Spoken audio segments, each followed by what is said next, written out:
Embrace the power of knowledge at Sanskriti University, ranked first in most promising university in engineering and management in India. Visit www.sanskriti.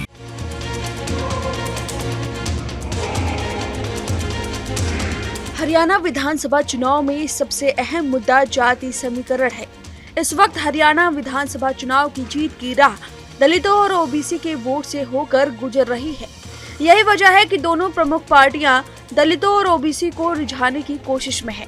जानकारों का कहना है कि BJP जहां गैर जाट वोटों को सहेजने की कोशिश कर रही है, वहीं कांग्रेस जाट वोटों के सहारे मैदान में है। लोकसभा में नेता प्रतिपक्ष राहुल गांधी के एक कथित आरक्षण विरोधी बयान को लेकर बीजेपी उन पर हमलावर है। केवल प्रधानमंत्री मोदी ही नहीं, बल्कि बीजेपी के दूसरे बड़े नेता भी कांग्रेस को आरक्षण और दलित विरोधी साबित करने में लगे हुए हैं। वो दलितों और ओबीसी के मुद्दे से अपना ध्यान नहीं हटाना चाहते हैं। वोटों की इसी लड़ाई को ध्यान में रखकर ही बीजेपी ने हरियाणा में मुख्यमंत्री नायब सिंह सैनी को मुख्यमंत्री पद का चेहरा बनाया है। सैनी माली जाति से आते हैं, जो कि ओबीसी की एक प्रमुख जाति है। इसलिए ही हर रैली में सैनी को प्रमुखता से जगह दी जाती है। वहीं राज्य के पूर्व मुख्यमंत्री मनोहर लाल खट्टर पार्टी के पोस्टरों से गायब होते हुए नजर आ रहे हैं। खट्टर पंजाबी खत्री है। वहीं कांग्रेस कुमारी शैलजा को मनाने में लगी दिखी। कुमारी शैलजा कांग्रेस की सबसे बड़ी दलित चेहरा मानी जाती हैं।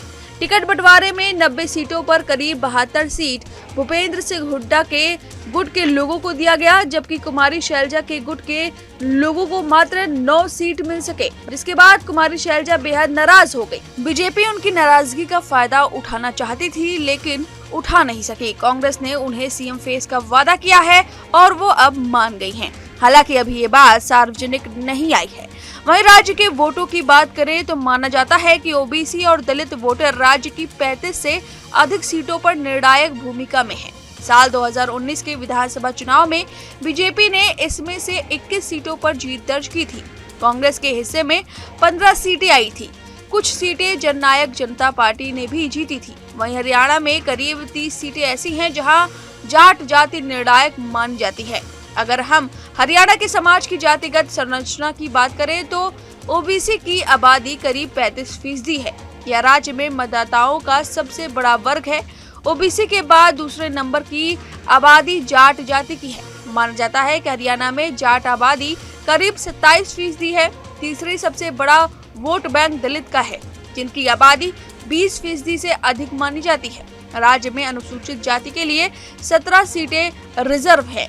यानी बीजेपी जिस ओबीसी और दलित समुदाय के हितों की बात कर रही है, उसकी आबादी राज्य में 55% से अधिक है। इस साल हुए लोकसभा चुनाव में राज्य में अनुसूचित जाति के लिए आरक्षित दोनों सीटें कांग्रेस ने जीत ली थी। इसलिए माना जा रहा है कि दलितों का रुझान कांग्रेस की ओर है। इसी को ध्यान में रखते हुए कांग्रेस लगातार आरक्षण और संविधान को खतरे में बता रही है। कांग्रेस नेता अपने भाषणों के दौरान संविधान की प्रतियां लहराते हुए नजर आए। वहीं बीजेपी नेता कांग्रेस को दलित और आरक्षण विरोधी साबित करने में लगे हुए हैं। ऐसा नहीं है कि हरियाणा में जाति की लड़ाई केवल बीजेपी और कांग्रेस के बीच ही बटी हुई है। हरियाणा के 2 क्षेत्रीय दलों जननायक जनता पार्टी और इंडियन नेशनल लोक दल ने दलित पिछड़े वोटों के बंटवारे के लिए दलितों की राजनीति करने वाले दलों से हाथ मिलाया है। जजपा का समझौता नगीना से सांसद चंद्रशेखर आजाद की पार्टी आजाद समाज पार्टी में है। वहीं नोलो ने बहुजन समाज पार्टी से हाथ मिलाया है। अब ये समझौते और रणनीतियां कितनी काम आती हैं, इसका पता 8 अक्टूबर को ही चल जाएगा। अब विधानसभा चुनाव के नतीजे आने पर ही किसकी रणनीति काम कर गई, ये पता चलेगा। फिलहाल इस खबर पर आपकी जो भी राय है कमेंट करके जरूर बताएं। Embrace the power of knowledge at Sanskriti University, ranked first in most promising university in engineering and management in India. Visit www.sanskriti. News nation अब व्हाट्सएप पर खबरों के ताजा अपडेट के लिए न्यूज नेशन के इस QR कोड को स्कैन करें।